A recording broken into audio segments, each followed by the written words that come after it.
Your savings account is lying to you. And the worst part, you're thanking it. That number on your screen, that 4.5%, that 5%, it feels like finally you made a smart move. Finally your money is working. Finally you're not that person who just lets cash rot in a checking account going nowhere. And I'm not here to take that feeling away from you. I'm here to show you what's sitting behind it. Because what looks like progress and genuinely feels like progress might be the most expensive comfort zone you've ever built yourself. Let's start with the number everyone talks about. You put $25,000 into a high-yield savings account.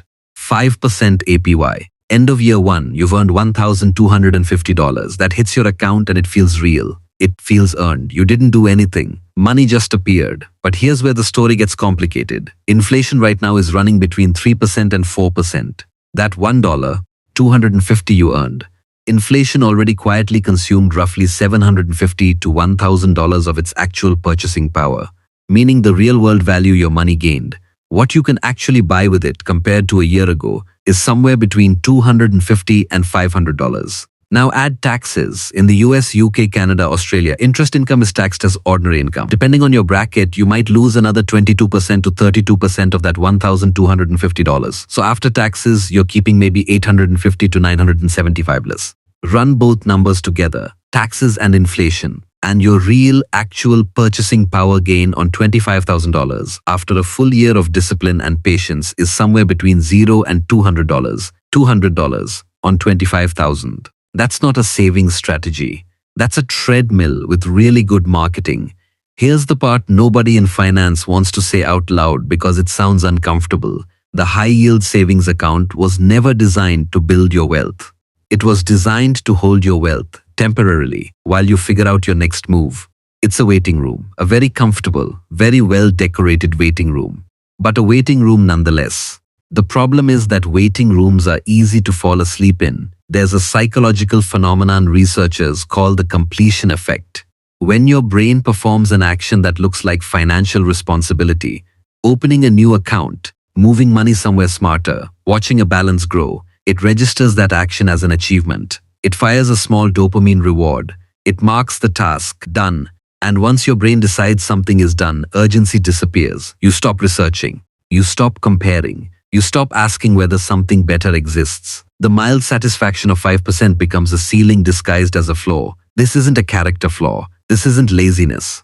This is literally how human brains process reward and completion. The financial system didn't create this, but it absolutely learned how to profit from it. Your caution became their business model. Your discipline became their deposit base. Your fear of risk became their most reliable revenue stream. The bank takes your $25,000, lends it out at 8%, 9%, sometimes 12% to businesses and borrowers, and returns 5% to you. The spread, that 3% to 7% difference, is pure institutional profit, generated by your money, captured by them, every single day. Here's what makes this trap genuinely dangerous. It doesn't hurt dramatically. You won't wake up one morning and find your savings gone. You won't face a sudden crisis that forces you to confront the mistake. The damage is invisible, incremental, and spread across years. 1 year in, the account looks healthy. 2 years in, you feel financially stable. 5 years in, the balance is higher than when you started. Inflation has quietly eaten most of the real gains. Asset prices have compounded significantly, and you are in almost exactly the same relative financial position as the day you opened the account. Every year your money sits in a high-yield account returning near zero in real terms. It is not compounding inside an index fund that historically returns 8% to 10% annually. It is not building equity in a property. It is not funding a business, a skill, a system that could multiply its value. The cost of staying comfortable is not what you lose. It's what you never gain. And what you never gain leaves no visible scar, which is exactly why most people don't recognize the damage until they're 10 years older. Looking at someone who started with less money and somehow ended up with significantly more. The difference was not income. The difference was not luck. The difference was where money was positioned and for how long. Now I want you to think about a shift in the question you're asking yourself. Most people evaluate their money decisions by asking, is this better than what I had before? High yield versus checking account. High yield wins. Decision made. Brain satisfied. But here's the question that actually separates savers from wealth builders. Does this the best possible deployment of this capital right now? Given my goals, my timeline, and what's available to me? That question is harder.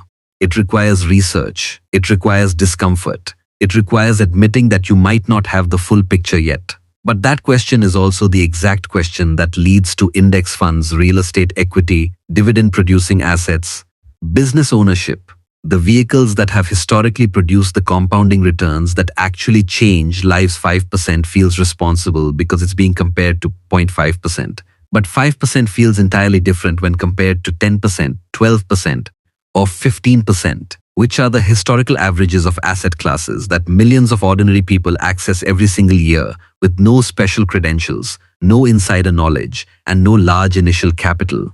The comparison point determines everything. Now, let me be clear about something before we talk solutions. High-yield savings accounts are not evil. They are not a scam. There are specific, legitimate reasons to use one, and using it for those reasons is genuinely smart. Your emergency fund, 3 to 6 months of expenses, belongs in a high-yield savings account. Liquid, accessible, growing just enough to offset some inflation. That's the right tool for that specific job. Money you need within the next 12 to 24 months for a house down payment, a planned expense, a business launch, belongs in a high-yield account. Short timeline means you cannot afford market volatility. The account protects that capital correctly. The trap is not using the account. The trap is using the account as your primary wealth strategy for money that has no defined short-term purpose.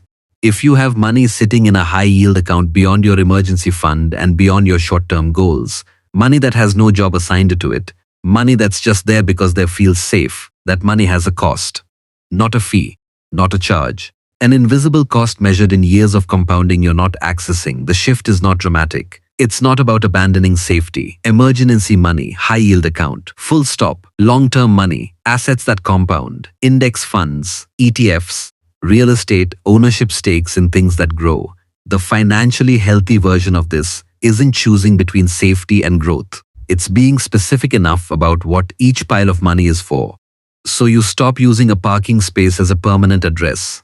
I said at the beginning that I wasn't here to take the feeling away from you, and I meant that moving money from a 0.5% account to a 5% account is a real, correct, good decision for the right portion of your money. That instinct to do better, to be more intentional, to not let money go to waste, that instinct is exactly right.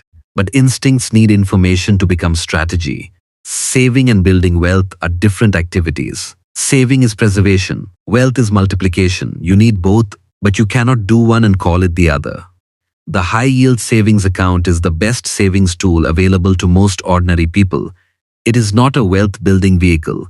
And the moment you truly understand the difference between those two things, not just intellectually, but in how you actually move money, is the moment your financial life stops being about protection and starts being about progress. You're not behind. You haven't made a catastrophic mistake. You just got handed a piece of information that most people never receive clearly. What you do with it now, that part is entirely yours.